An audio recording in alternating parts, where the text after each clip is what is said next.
Hi, my name is Nacho, welcome back to my channel, and a little bit of an off-schedule upload, cause making the last video about the mistake that was the Acolyte absolutely took it out of me. But now that I cleared the landfill, I ran into the compost pile, with the new trailer for Season 2 of the Rings of Powers. The show that proves that you can put as much gold coating on your trash can as you want doesn't mean your garbage is going to smell pretty. But the San Diego Comic Con took place, and one of the panels that was held was for the whole cast of the Rings of Power. No Stephen Colbert this time though. I wonder why he didn't want to show up. Instead, we had a lovely black lady who was working the public as best as she could. At this Amazon Studios, the Lord of the Rings of Power, panel started! Alright. It's not your fault, girl. This show sucks ass. Not even Bruce Buffer could hype this. But after listening to the entire interviews, nothing of notice came about, or any stuff we didn't already know. Very exciting. And of course, there's rings. What's this guy's fucking deal? Is he fucking with us? A classic performance from the showrunners Payne and McKay, who started their interview by lying. Thousands of artists coming together, and we do it for you. We do it because we love this world, we love Middle Earth, and we are so excited to share with you today. This is pretty much part of the course from the people who call their critics trolls and patently evil. Speaking of trolls, some of the new additions of this season have already been revealed, and among them comes this fella, who, like everyone, is not happy to be in this show and who's called Damrod, a name they copied from one of the rangers in Faramir's company from the Third Age. But he joins the ranks of Adar. No, not Vengeance Adar, he's been recast. And it is said that Damrod has killed and eaten dragon bones, which is impressive. Until you remember that this is Tolkien's mythology, and in Tolkien's world, dragons kinda look like this.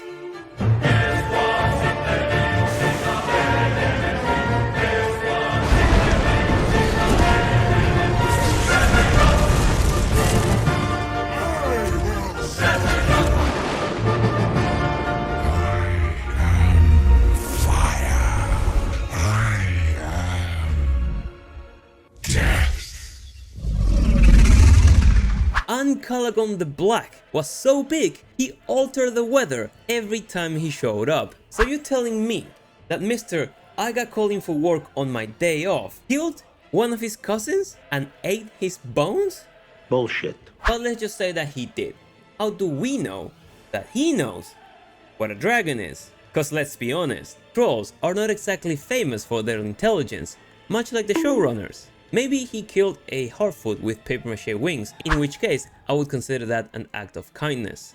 Those are truly the most evil creatures. But regardless of that, what most seem to forget is that trolls, much like dragons, are some of the evil twisted creations of Morgoth. Thus, they worked and obey Sauron. They would have no need to kill each other as they serve the same Dark Lords against the other races of Middle Earth.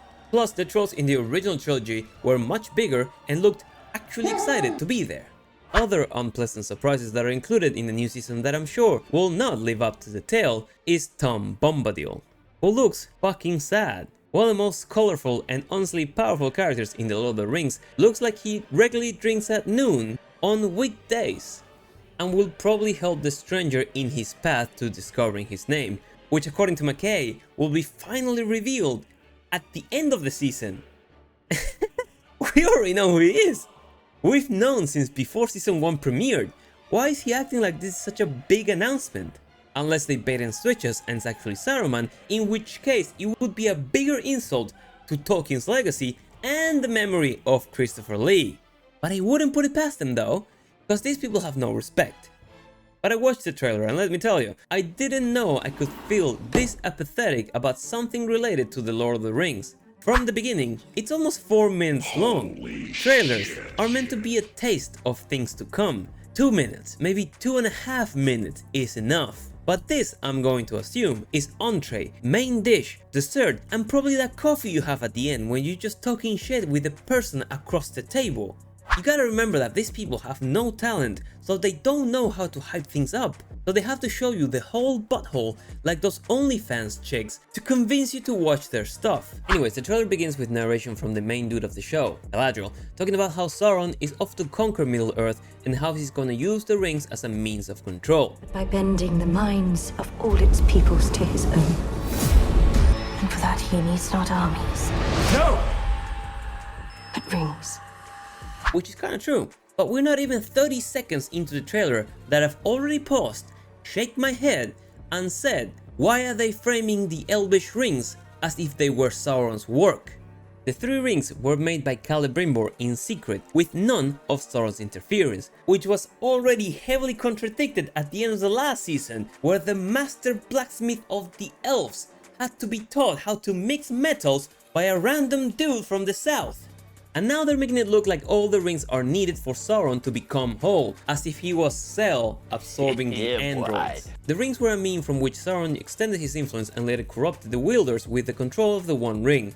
The Elvish rings, however, were the exceptions since they had none of his interference in their making. Also, Sauron does need armies.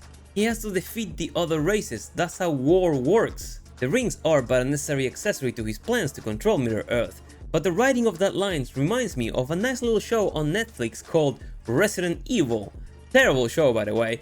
Almost as bad as The Acolyte that unfortunately wasted Lance Reddick, rest in peace my guy, where the black female protagonist at one point looks at someone and says, "It's you, you're the evil resident." Now I'm pretty sure that was a meme and they didn't actually said that line. I'm not bored enough to check though. Plus, fuck that show, it totally sucked, but this I feel comes across the same way as why a boat floats and a rock doesn't. Yes, Sauron does need power to defeat the other races.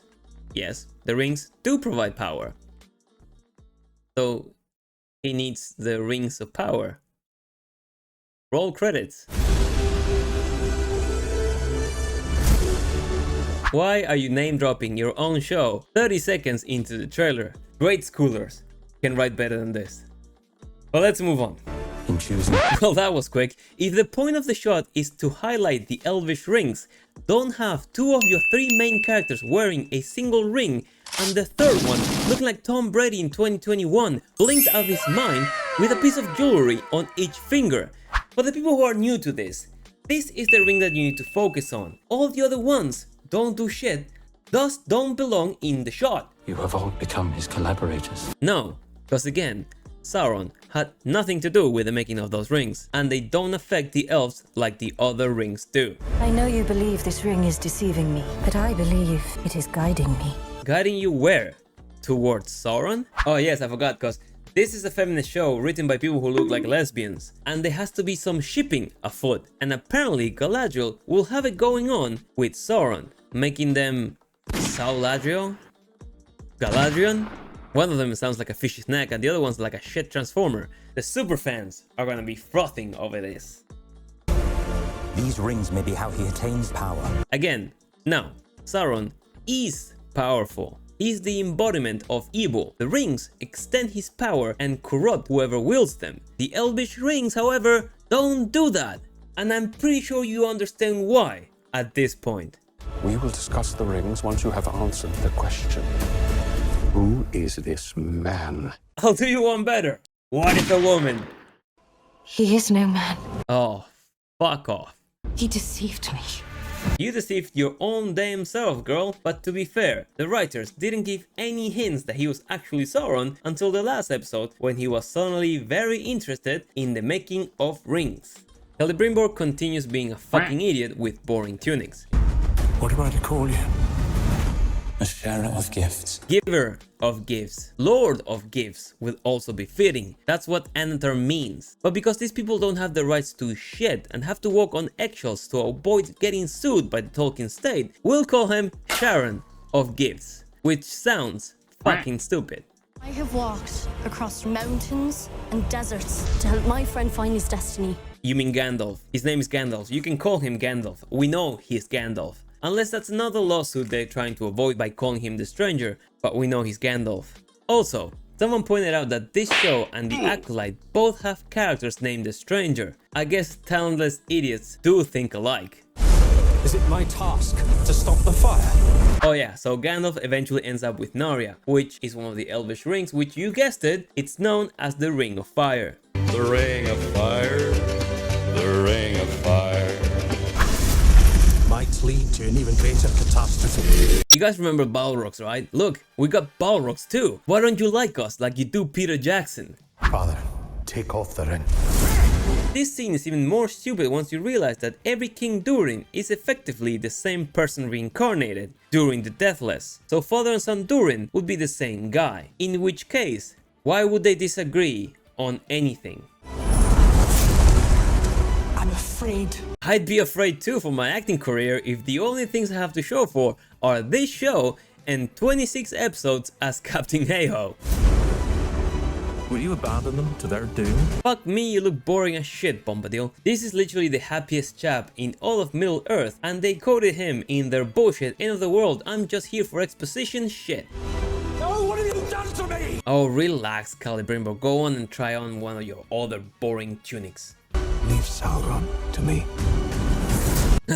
They recast Adar, who, by the way, shouldn't exist, or shouldn't be an enemy to Sauron if he is in fact evil. Because remember, and this is a headphone warning, Sauron is the personification of evil! All evil things obey him! Why is that so hard to understand? Look, Pincushion, they did make Elrond look a bit less gay with that haircut and that armor. And I'm guessing this battle will be the only interesting thing about this season. They better populate that battlefield though. Not sure how they're gonna do it, or where are they gonna get the budget for it since they blew it up in the last season, but hey, that's not my problem. I fucking hate the pricks. I'm willing to bet that they're gonna fuck this up too. I need your axe, old friend. Fuck, and I cannot stress this enough. Off. Fight with me. Why is your wife holding a pickaxe in the same dress she's had on since the promos? That shit must smell. Where is the costume department? Did they remember to hire one? Oh yeah, and Isildur is fighting Shelob in this one. How did he end up there after being crushed by a burning building? Fight with our friends! I hate their accents. I don't know why. I love Scottish people, but in this particular case, I find them fucking annoying. Oh look, the Eagles. You like Eagles, right? We have Eagles too. Why don't you like us like you do Peter Jackson? You will give me the 9. You made the 9, brother. The fuck you on about? Galadriel against a battalion? That single arrow is gonna be enough to take out everyone. And for the deep divers asking who's that in the background, that's the boom mic operator. They forgot he was in the shot. Final epic face-off of the CGI armies and title screen. See you in August 29. Look, I have no faith in this. It took me 2 weeks to make this video because I have no desire to go over any of these dross. This is a sacrilege to the works of one of the greatest authors in the history of mankind, with all the elements of intersectional politics and diversity and inclusivity tactics, with no talent in regards of actors, costume design, with almost every episode in the season directed by a woman, and with 2 assholes as showrunners who were giving way too much money to make this and have shown almost nothing for it, that I will watch and dissect at the cost of my mental and potentially physical health to entertain you guys. So please, like and subscribe. But if you watch this point to really dislike, check out this video next for the breakdown of the rest of the show. And as always, I've been Nacho. Hope you enjoyed the video. I'll see you in the next one. Take care.